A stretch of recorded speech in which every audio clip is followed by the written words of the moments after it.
प्रणाम।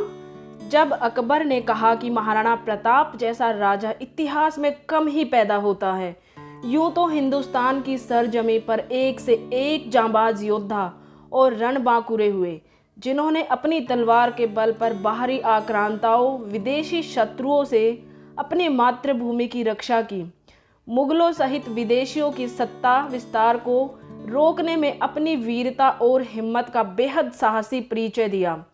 फिर चाहे वह पृथ्वीराज चौहान हो, शिवाजी हो, राणा कुंभा हो या महाराणा प्रताप, लेकिन इन सभी योद्धाओं के बीच महाराणा प्रताप एक ऐसा नाम रहा जिसकी वीरता, साहस और रणभूमि में बेहतरीन जंग के किस्से पूरे देश में ही नहीं बल्कि उस दौर में भी पूरी दुनिया में चर्चित रहे।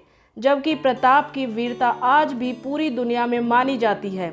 तो आइए आज वीर शिरोमणि महाराणा प्रताप जी से जुड़ा हुआ एक छोटा सा किस्सा जानते हैं, जिसमें उन्होंने अकबर के हरम की औरतों को सही सलामत उसके दरबार में पहुंचाया था। महाराणा प्रताप के बेटे अमर सिंह ने युद्ध में मुगल सेनापति अब्दुल रहीम खान को परास्त कर दिया। इसके बाद उन्होंने मुगल सरदारों के साथियों, मुगलों के हरम को भी कब्जे में ले लिया था।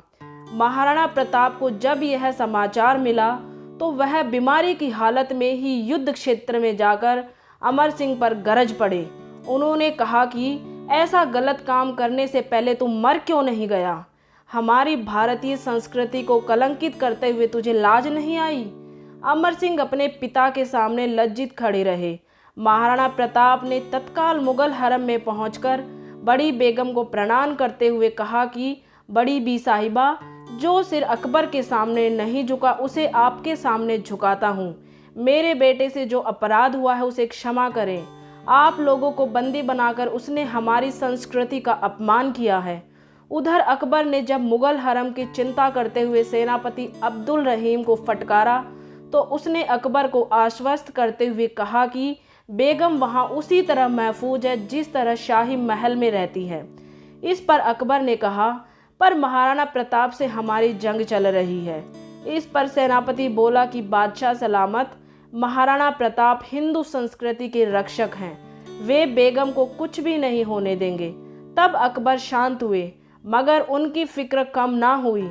जब दूसरे दिन राजकीय सम्मान के साथ शाही बेगम की पालकी आगरा पहुंची तो बादशाह अकबर ने कहा कि महाराणा प्रताप जैसा राजा इतिहास में कम ही पैदा होता है। वे सच्चे हिंदुस्तानी तहजीब और संस्कृति के भी सच्चे रखवाले हैं। प्रणाम है ऐसे वीर, साहसी, पराक्रमी और शक्तिशाली महान योद्धा को। हर हर महादेव कमेंट में जरूर लिखे दोस्तों।